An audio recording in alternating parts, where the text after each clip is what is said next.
makin gila dan tak terkendali. Usai menghujani seluruh Ukraina dengan rudal, siapa sangka ini rencana Vladimir Putin sesungguhnya. Serangan berlanjut ke wilayah ini.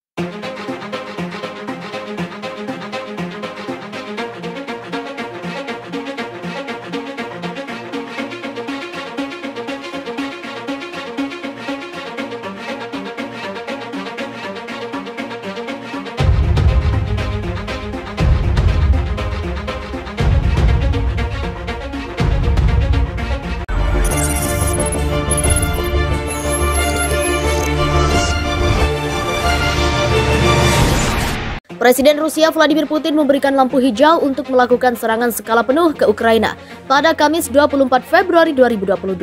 Sikap Presiden Rusia Vladimir Putin terjadi setelah berminggu-minggu lebih dari 100.000 tentara Rusia berkumpul di sepanjang perbatasan Ukraina.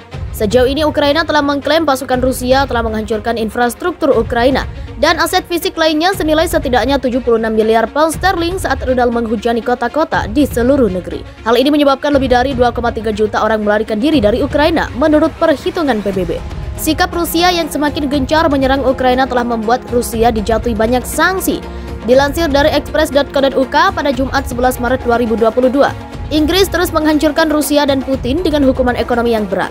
Para pemimpin Uni Eropa juga telah setuju untuk menghentikan pembelian minyak, gas, dan batu bara Rusia. Selain itu, mereka juga tidak mungkin lagi menawarkan keanggotaan Uni Eropa secara cepat kepada Ukraina. Tapi semua sanksi itu tidak membuat serangan Rusia ke Ukraina melemah, malahan semakin kejam. Baru-baru ini Rusia menyerang rumah sakit bersalin di kota Mariupol, Ukraina, dan membuat negara beruang merah dikecam internasional. Alasannya bangunan itu tidak lagi berfungsi sebagai fasilitas kesehatan. Kementerian Pertahanan Rusia juga membantah menyerang rumah sakit dan malah menuduh Ukraina melakukan provokasi di sana. Sikap Putin ke Ukraina itu telah membuat seorang pakar kebijakan luar negeri mencapnya barbar dan gila. Vladimir Putin merupakan ancaman besar bagi kebebasan dunia saat ini, ungkap Neil Gardiner, mantan ajudan Margaret Thatcher. Perang ini adalah tindakan barbarisme dan kegilaan total. Putin terlihat semakin gila dan tidak terkendali. Kami melihat kebiadaban dan barbarisme dalam skala epik dengan Putin. Lanjutnya, Putin ingin menduduki seluruh Ukraina dan menenggelamkannya di bawah kendali Rusia. Dia tidak peduli berapa banyak orang yang mati, bahkan jika itu ratusan ribu. Apa yang kita lihat di Srebrenica beberapa dekade lalu, Putin mampu melakukannya dalam skala yang jauh lebih besar. Tidak ada akhir dari kejahatan yang bisa dilakukan monster ini. Gardiner percaya perang Rusia dan Ukraina bisa berlanjut ke perang yang lebih luas, khususnya ke negara-negara Baltik, negara dengan Lithuania khususnya yang menjadi target utama. Tapi dia memperingatkan ini hanyalah awal dari rencana Putin, karena dia mungkin berencana untuk menaklukkan sebagian besar Eropa. Pakar kebijakan luar negeri memperingatkan ini hanyalah awal dari rencana permainannya untuk Eropa. Rusia mungkin ingin menaklukkan sebagian besar Eropa dan kami harus menghentikan mereka. Kami tidak bisa membiarkan Rusia memaksakan kehendak mereka di Eropa, tutupnya. Kementerian Pertahanan Inggris mengungkapkan Rusia mengakui telah menggunakan rudal neraka termobarik dalam penyerangannya ke Ukraina. Adapun rudal yang digunakan yakni peluncur roket sistem TOS-1A dengan gaya hancur yang tinggi. Kementerian Pertahanan Rusia telah mengonfirmasi penggunaan sistem senjata TOS-1A di Ukraina. TOS-1A merupakan roket termobarik menciptakan efek bakar dan ledakan, tulis Kementerian Pertahanan Inggris melalui akun Twitternya dikutip Jumat 11 Maret. Namun pihak Kementerian Pertahanan belum memberikan informasi secara rinci terkait lokasi dan waktu penggunaan rudal termobarik oleh pasukan Moskow. Dilansir dari Military Today, TOS-1A diadopsi oleh Angkatan Darat Rusia pada tahun 2001. Ini mampu meluncurkan rudal termobarik yang mematikan. Rudal termobarik juga dikenal sebagai bom vakum.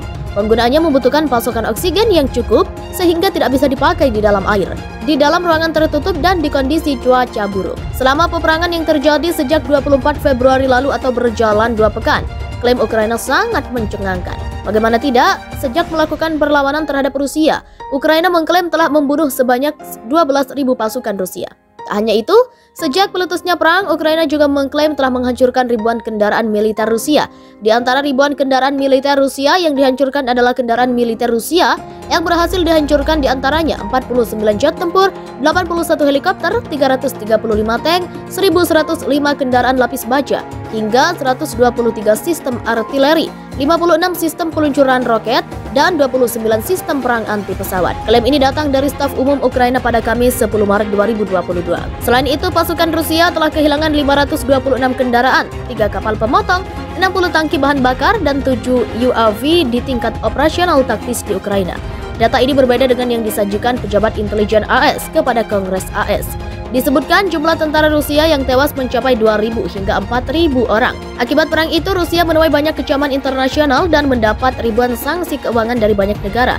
Selain itu, perang juga mendorong eksodus perusahaan global dari Rusia. Menurut angka PBB, setidaknya 516 warga sipil telah tewas dan 908 lainnya terluka di Ukraina sejauh ini. Namun jumlah korban diperkirakan jauh lebih tinggi.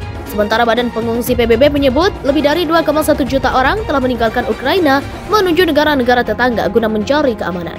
Selain itu, mereka juga tidak mungkin lagi menawarkan keanggotaan Uni Eropa secara cepat kepada Ukraina. Tapi semua sanksi itu tidak membuat serangan Rusia ke Ukraina melemah, malahan semakin kejam. Baru-baru ini Rusia menyerang rumah sakit bersalin di kota Mariupol, Ukraina, dan membuat negara beruang merah dikecam internasional. Alasannya bangunan itu tidak lagi berfungsi sebagai fasilitas kesehatan. Kementerian Pertahanan Rusia juga membantah menyerang rumah sakit dan malah menuduh Ukraina melakukan provokasi di sana. Sikap Putin ke Ukraina itu telah membuat seorang pakar kebijakan luar negeri mencapnya barbar dan gila. Vladimir Putin merupakan ancaman besar bagi kebebasan dunia saat ini, ungkap Neil Gardiner, mantan ajudan Margaret Thatcher. Perang ini adalah tindakan barbarisme dan kegilaan total. Putin terlihat semakin gila dan tidak terkendali. Kami melihat kebiadaban dan barbarisme dalam skala epik dengan Putin. Lanjutnya, Putin ingin menduduki seluruh Ukraina dan menenggelamkannya di bawah kendali Rusia. Dia tidak peduli berapa banyak orang yang mati, bahkan jika itu ratusan ribu. Apa yang kita lihat di Srebrenica beberapa dekade lalu, Putin mampu melakukannya dalam skala yang jauh lebih besar. Tidak ada akhir dari kejahatan yang bisa dilakukan monster ini. Gardiner percaya perang Rusia dan Ukraina bisa berlanjut ke perang yang lebih luas, khususnya ke negara-negara Baltik, negara dengan Lithuania khususnya yang menjadi target utama. Tapi dia memperingatkan ini hanyalah awal dari rencana Putin, karena dia mungkin berencana untuk menaklukkan sebagian besar Eropa. Pakar kebijakan luar negeri memperingatkan ini hanyalah awal dari rencana permainannya untuk Eropa. Rusia mungkin ingin menaklukkan sebagian besar Eropa dan kami harus menghentikan mereka.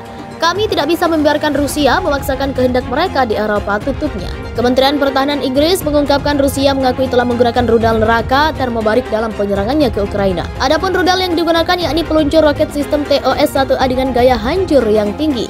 Kementerian Pertahanan Rusia telah mengonfirmasi penggunaan sistem senjata TOS-1A di Ukraina. TOS-1A merupakan roket termobarik menciptakan efek bakar dan ledakan, tulis Kementerian Pertahanan Inggris melalui akun Twitternya dikutip Jumat 11 Maret. Namun pihak Kementerian Pertahanan belum memberikan informasi secara rinci terkait lokasi dan waktu penggunaan rudal termobarik oleh pasukan Moskow. Dilansir dari Military Today, TOS-1A diadopsi oleh Angkatan Darat Rusia pada tahun 2001. Ini mampu meluncurkan rudal